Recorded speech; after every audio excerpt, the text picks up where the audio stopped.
ومبادرة الحزام والطريق تنسجم بالضبط مع أهداف الجزائر الأساسية للتنمية المستدامة.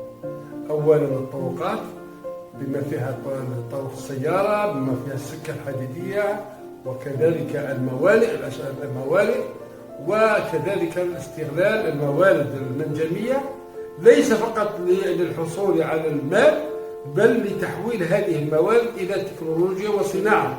وبالتالي الصين ومبادرة الحزام وفرت هذه الميكانيزمات حتى تستطيع الدولة أن تدير هذه الآليات وفق وضمن المنفعة المشتركة والمتبادلة بين الدولتين.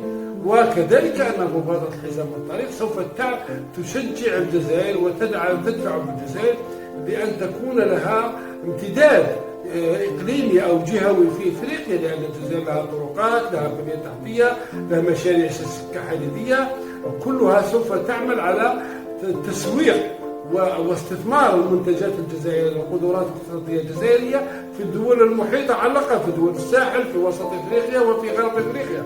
لهذا التعاون الصيني الجزائري ضمن مبادرة الحزام والطريق وضمن المنفعة المتبادلة سوف يتعزز أكثر مستقبلا.